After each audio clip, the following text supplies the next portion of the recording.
New York. Oh, I know. A town of only maybe 300 people. It's very, very small in upstate New York, very, very peaceful. The people are lovely. The biggest thing going is the Walmart. It's 24 hours. Listen to me, let me tell you something. So I went camping this weekend. Wait, hold on, I'm gonna call for the pictures as I need them, okay? Okay. I went camping this weekend. I used to camp when I was younger. I was a Girl Scout. Every single summer, sleepaway camp. I didn't want to camp, but these are the things that your parents make you do, so you have a good resume, so when you apply for college, they think that you're a well-rounded, good person, not just with grades, but you do stuff, you know what I mean? So Kevin and Kevin don't care about camping. I cared about camping. And if I'm gonna go camping, I don't wanna go glamping. Like, I wanna get down with the real nitty-gritty. Honey.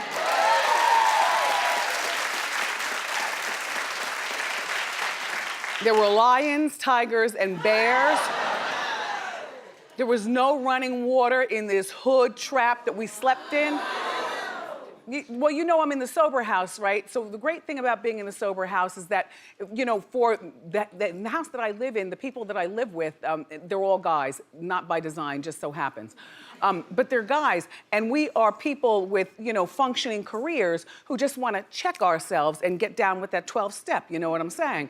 There's such a stigma to substance abuse. You know, everybody thinks it's gonna be the bum on the corner or whatnot and whatnot. And you who are watching, if it's you, I'm the face of it. How about you? So sometimes you just need to go someplace, you know what I'm saying, and get at one with your sobriety and your 12 steps. And when you go, wait, hold on. Hold on, I'm bringing it around.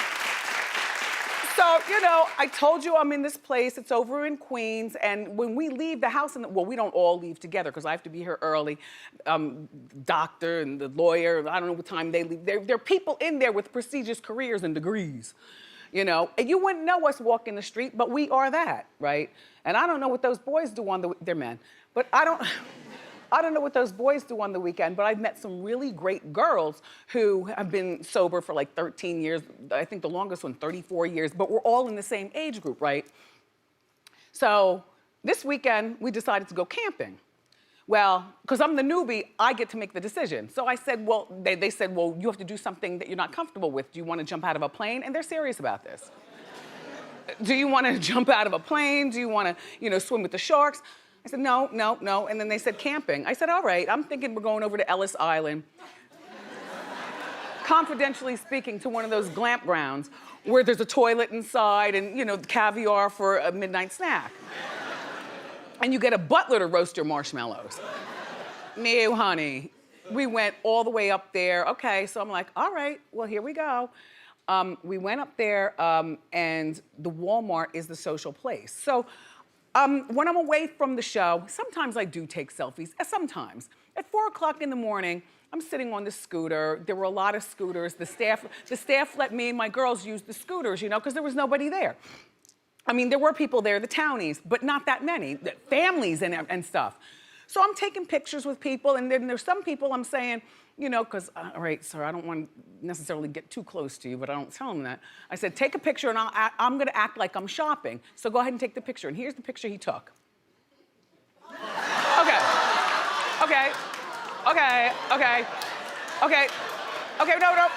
no. Freeze, because this became a blog sensation over the weekend, so I'm here to correct. Oh, you see, clap if you know what I'm talking about. You've seen it? Damn. One of the best things about being truthful to yourself and truthful to you and having your own show is that I can come and dispel my own rumors. The headline was, poor lonely Wendy needs a hug. Then it said she looked frail. She was by herself, in the Walmart in Elim, New York. Now, for those of you who researched Elim, New York, I know you all were probably like, damn, what's she doing up there? She needs a hug. She's by herself. You could believe that. Then, this is not the real picture. The other picture that they caught, now you know I have the Graves' disease where there's pressure behind my eyes, the thyroid, I have a disease. And sometimes my eyes go like this, right? They caught me with an eye pop also.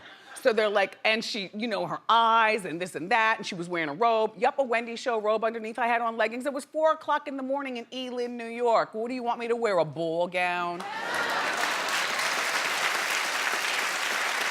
And I'm shopping like you do. What I like about Walmart, I'm busting open, me and the girls busting open chips and having a good time and paying for everything, of course. Bras, panties, all kind of stuff.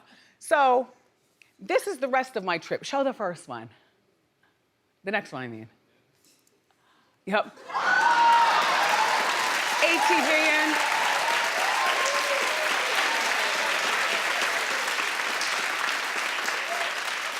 We're in the woods, like there's nobody there, ATVing and everything, and then I stepped out of my comfort zone and had this picture taken right here. Show the last one. Okay. Now,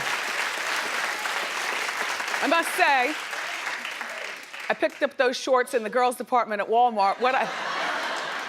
And anybody here at the show, staff and crew, you know I love my denim shorts rolled up real high like panties. Look, but the thing is I love about Walmart is in Walmart, a big girl can still wear a size 4 and feel good about herself. Here's the thing I discovered. By the way, this is what I was sleeping in. This right here. This is the campfire. We were roasting marshmallows. None of the girls are there. They're around. I didn't really shoot that gun. Like I can talk a good gun game, but I had it rested on my shoulder. It was a .22, by the way. A .22. I didn't, God bless the animals. I didn't shoot any. Take the picture and let me put this down.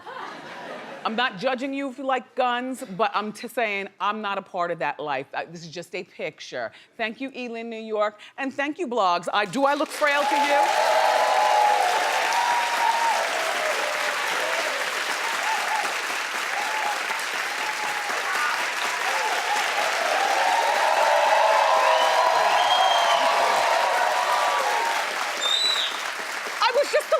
Suzanne, you know what I'm saying? I was just a little disgusted because I know you got the alert. Yeah, no, I saw it. And you were like, damn, Wendy. I just want people to leave you alone and let you shop if you want to.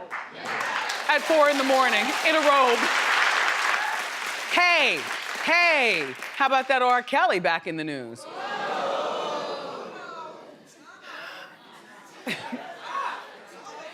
I do the hot topics. I am the hot topic. It's fabulous.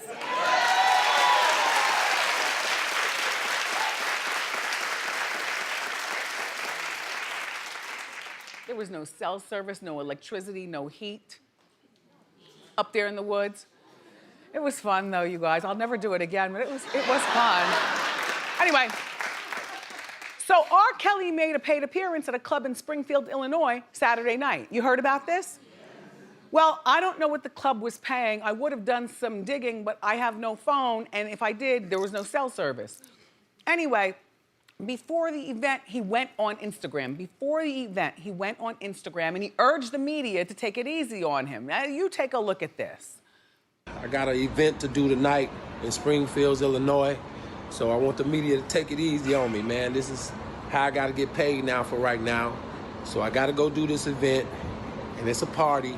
So when you see me in the club with a couple of drinks in my hand and chilling, please, take it easy. So there he was in Springfield, Illinois. Free school, still illiterate. I don't understand that part. I think that the reason that he did this is because he wants the media to stay on him. He wants to be on Hot Topics first thing Monday. He wants to be written up on all the blogs. He wants Perez Hilton and everyone to talk about him because he doesn't understand. Robert, do you know you're in trouble? Do you know that there are a lot of people who think that you are not so nice to young women? There are people who think he's totally innocent, though. Clap if you think he's very innocent. Okay. Weak clap from one person. One co-host. So he goes in the club and he performs. First of all, this is a club that holds about 450 people. So it's a smaller club to begin with. Depending on where you live, that's a giant club. In Elin, New York, that would be a rave. But, you know, here in New York, that's nothing. So 450 people, only 100 people showed up. The ticket prices originated at $100 a piece. Now, in Springfield, Illinois, to go to a club to pay $100, that's city prices. Like, really? But people were willing to pay that. But when they saw that people weren't coming in the club, not so much, they dropped the prices to $50, which is still a lot.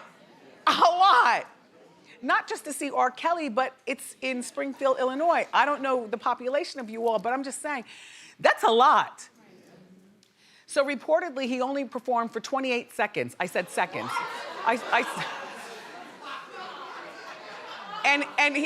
So I was teasing in the Hot Topics meeting. I said, well, what song did he perform? Does anybody know? I said, because the only thing I could think you could do for 28 seconds is my mind. Right? And I'll be damned.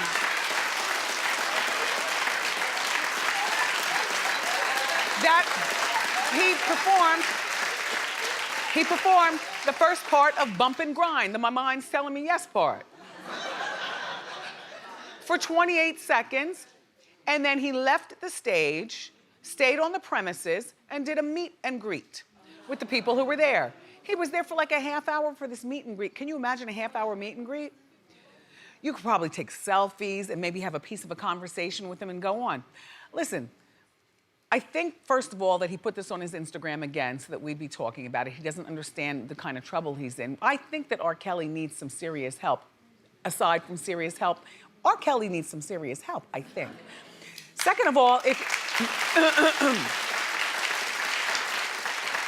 apparently, most of the people in Elin, Illinois think that he's guilty because even before they thought that there was a panic, there were still only 100 people who bought tickets to go into this club. So the club was empty. And out of those 100 people, I'll bet you at least half of them were only there thinking he's guilty, but knowing that they'd have a moment in music history. An up close and personal, and you could feel his sweat. You could feel his, I mean, you know what I mean? This is still a man who's, you know, I'm in Hot Topics in the meeting, I said, well, he should be allowed to make money because he still owes over $100,000 in child support. He still needs to make money. He's still got a lot of children. He's still got staff to pay and things like that. He shouldn't be denied making money if he's innocent. And he's been proven innocent. Hot Topics was like, no, he still has more court dates. That's how confused I get. When is this going to end? Well, he's got to go back to court in May, like May 7th, I think. But he's on the hook for like 10 counts of like sexual assault. Well, I'll tell you this. He should have gotten on stage and done a full show. If the judge is allowing him to leave, you know, his home and do shows, which the judge is now allowing that, then he should do the best show he possibly can. And there should not be a meet and greet. There should not be anything. And then that money should immediately bypass R. Kelly and go right to the people that he owes money to. Like Norman said, he goes back to court on March 7th, or May 7th. I'm exhausted. So I started that view book. I forgot what it's called. Punch. Yeah, well, I wanted to take it camping with me with the flashlight. That's it, the ladies who punch. So here's what happened. So right before we're leaving, I want to, you know, come through the city before we get upstate. It was a 3-hour drive upstate. And so you talk with the girls and stuff, but when everybody stops talking and they put on their devices or whatever they're doing over there, I'm like this, you know? And so I stop by the studio, I go into my office, and I look on the desk thinking that somebody from the bureau is going to, you know, deliver me this book so that I have it going camping. I look on my desk, I start looking under stuff. I look in my shower, I'm like, maybe they're playing a joke on me. Are you serious? Where is this book? I mean, where is this? It was nowhere. So I stopped at the Barnes & Nobles in Union Square, reserved it on the phone. I said, yeah, it was Wendy the Talk Lady. They only had 2 left. So I said, look, it's Wendy the Talk Lady. Please reserve mine. Otherwise, I'll go stir crazy camping. So I went up the escalator, got it, got in the car to go. I'm like halfway through the book. It is to say. That's all I'm gonna say.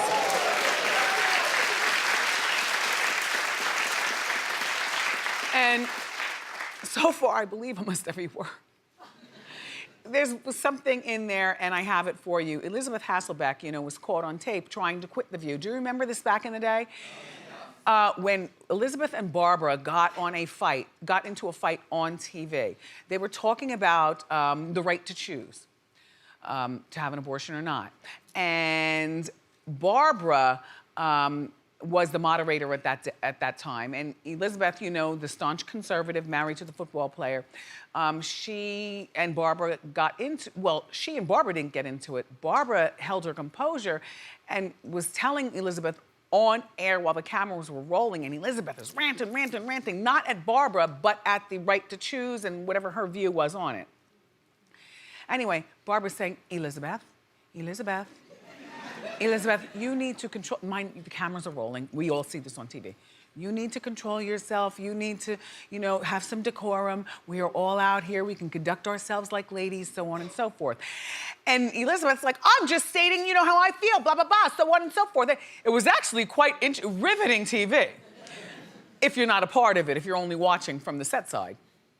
Well, when they cut to commercial, Elisabeth jumped up and was furious.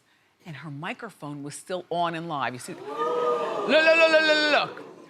She runs backstage and the mic was still on.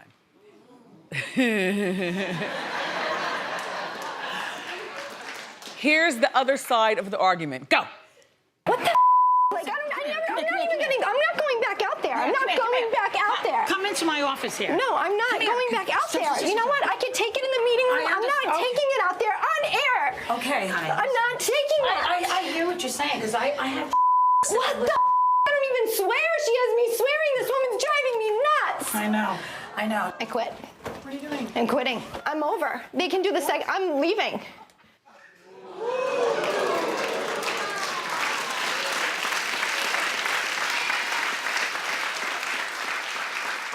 I gotta tell you something. There's a lot of pressure being on daytime TV, I must say. Part of the reason that I'm enjoying my stay, you know, is sequestered for a moment. There is a lot of pressure, and you know, Elisabeth was wrong for going backstage after, you know, during the commercial break. This is during the commercial break when we're in here getting down. And if you've ever been to our show, you know what goes on here. She goes backstage, and that's what you heard. She's talking to Joy, who Joy, you know, say what you want about Joy. Joy does sometimes have a sympathetic ear. Hi, Joy. But here's the thing. Barbara is the elder statesman, a respected award-winning journalist, one. Number two, she's the executive producer of that show. She's the one who had the name to pull everybody together to make the show. Barbara is not the only one who makes the show. Each individual character makes a unique contribution to the show. Barbara could not do that show by herself. I get it, Barbara. But if you're gonna do a show with people, thank God I don't.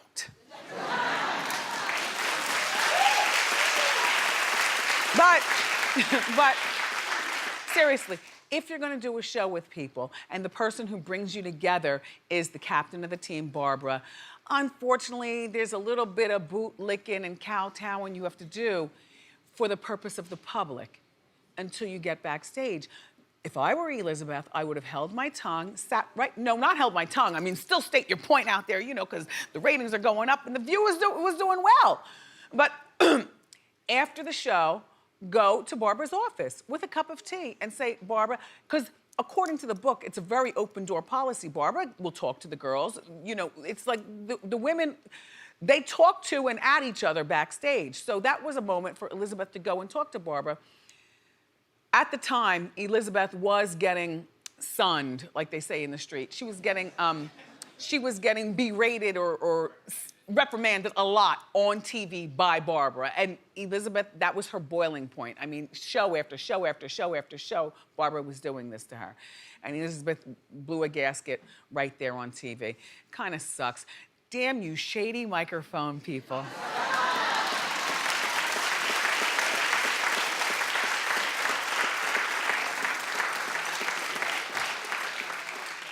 When you curse people out, you're supposed to go like this. You keep this going. Keep this going. Or you lift up your boob and you put it underneath or something. Or you take it off and you throw it on the floor, but then it's still live and then they just turn up the volume.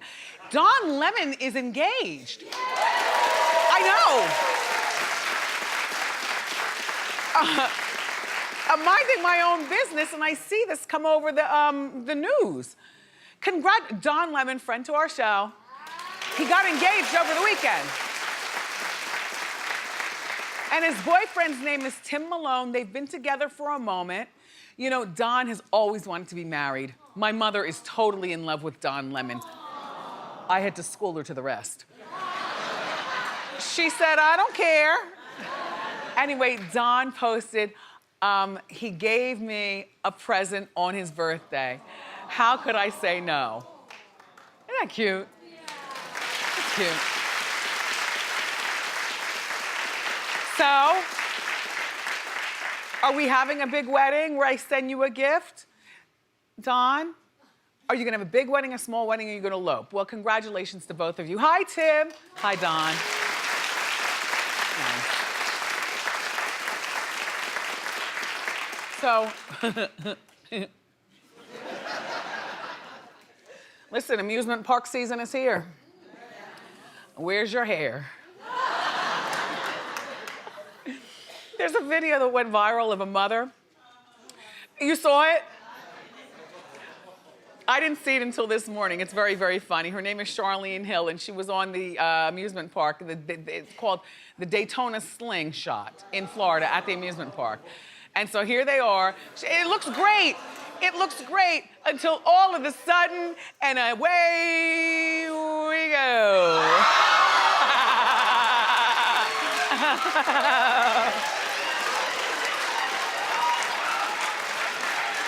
Oh, here's the killer part. Her daughter wasn't even embarrassed because that's just mommy and her hair. Mom, your wig cap matches your skin perfectly, and thank goodness you've got a beautiful face. So when the hair disappeared, you were still serving. But here's the deal. The amusement park ended up finding the wig, giving it back to her, and she finished her lovely day with her daughter with her wig intact. We've got more intact show for you today, everybody. Up next, we've got the inside scoop on the late rapper Nipsey Hussle's tragic murder. So grab a snack and come on back.